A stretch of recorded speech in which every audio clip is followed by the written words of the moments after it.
Welcome to. I'm your host, Wesley. I'm Will.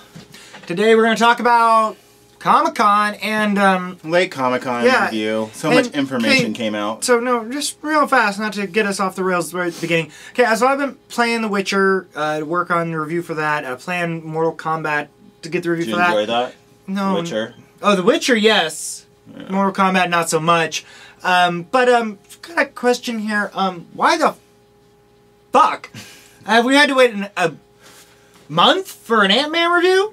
I mean, all you do is like go to movies and get to do fun stuff. I was on vacation. You get to play games. That's pretty fun. Let's talk about Ant-Man, since, you know, I haven't seen the movie. It was an excellent movie. But I'll tell you what, it's hilarious. Michael Douglas, in the very beginning of the movie, somehow they made him look like he was 30-so years old again, which I thought that was very interesting to see the computer technology, or if it was makeup or whatever they did. Made me wonder how many other actors there. Yeah, because they did that before with Jeff Bridges, and it didn't look as good in Tron.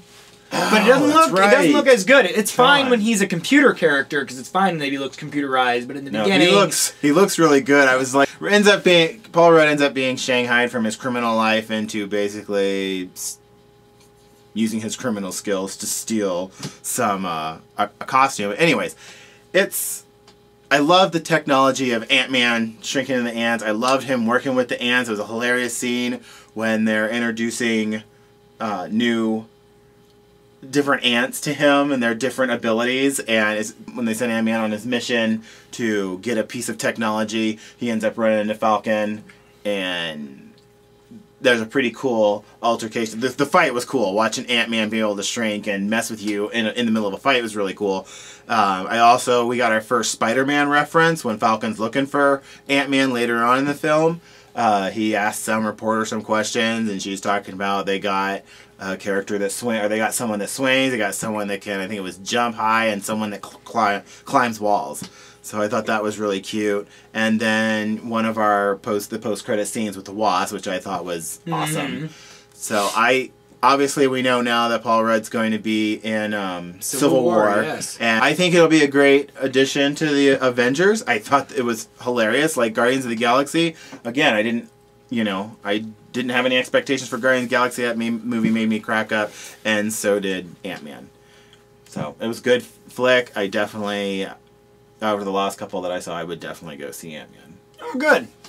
Excellent. Now moving on to Comic-Con. What did we take away from Comic-Con? We got a lot of new trailers came out. Yes, a lot were leaked. Deadpool? Yeah, we'll start with Deadpool. Yes, the Deadpool trailer, seeing that leaked footage. For me, it was one, seeing the footage of the trailer, but also the audience's reaction to the trailer, because people, the hipsters of the world, like to talk about like the X-Men Origins Wolverine, and they like to bash on the whole movie, and they even bash on Ryan Reynolds as Deadpool. And I don't understand that, because I thought Ryan Reynolds was great as Deadpool. I just didn't like what they did with that character in that movie. So I'm happy to see him back. He looks great in the trailer. How many rated R superhero movies or comic movies do we have so far? The Crow, Blade, and Watchmen? Yes, Watchmen, and if you get the director's cut of Spawn, which is basically just John Leguizamo saying a couple of bad words. So not very many rated R superhero movies. Oh, and The Punisher, the second one. Anyways, my point being is it's great just that they are taking it to the rated R. Yes, so it's awesome. He looks fun. Yeah, he looks fun. Looks like it's going to be funny. Looks like it's going to be Deadpool, and I'm excited about that. The Batman Superman trailer blew me out of the water. Awesome. A month or two back, Joker was actually on our show making fun of Batman Superman. I think he's got a lot of crow to eat, because that trailer blew my mind. Oh yeah, it looked great. I don't have any doubts about that movie now. It really did. My favorite part of that trailer is when Superman rips the Batmobile, the top off the Batmobile, and how Batman kind of sits there for a minute like, well, shit. You know, I personally think that's their first encounter. I think they will fight twice in that movie before they let bygones be bygones. Also interested to see what the hell they're doing with Zod in that trailer. What Lex Luthor has been doing with Zod's dead body. Yeah, Yeah. Very creepy scene. Lex Luthor looks like he's going to be creepier than we've seen him in previous incarnations. Which, good luck to you. Tough to live up to Gene Hackman. Kevin Spacey was alright, but Gene Hackman was Lex Luthor to me, so. But still, looks like a good movie. X-Men Apocalypse. Thoughts on X-Men Apocalypse? I mean, I think that Nightcrawler looks awesome. Storm yes, and Psylocke looks super sexy. Comic book faithful. With the exception. Magneto's got an upgrade to his costume. It looks very... I saw that. 1992-ish kind of. It's got that kind of edgy look, even though this movie takes place in the 80s. Apocalypse sucks. Yeah. He looks like his costume. I wonder if it's too late to change it, because he looks like a villain from Mighty Morphin Power Rangers or Mr. Freeze. I mean, it is just a bad costume, and he's not fucking blue. Okay, sorry, but Apocalypse is gray.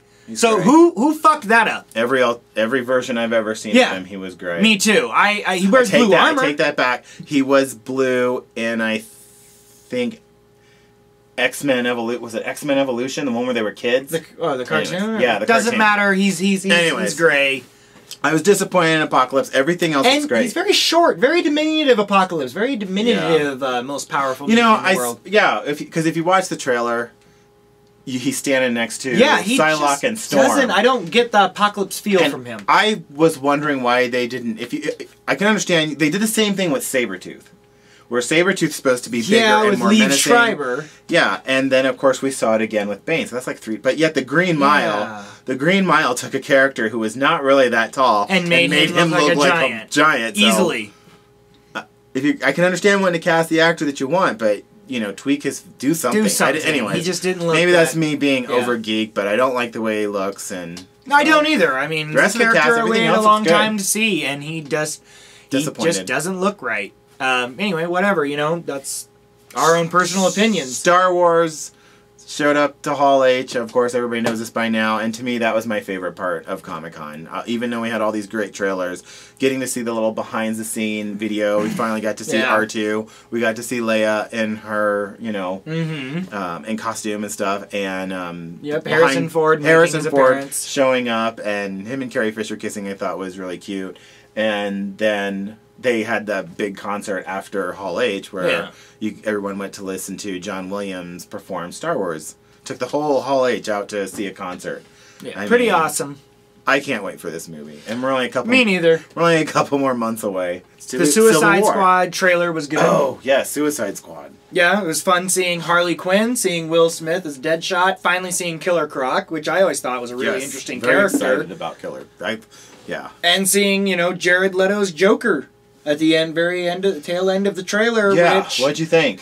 I think the look is there. I like the look, the voice. He sounds like he's doing the stereotypical Joker voice.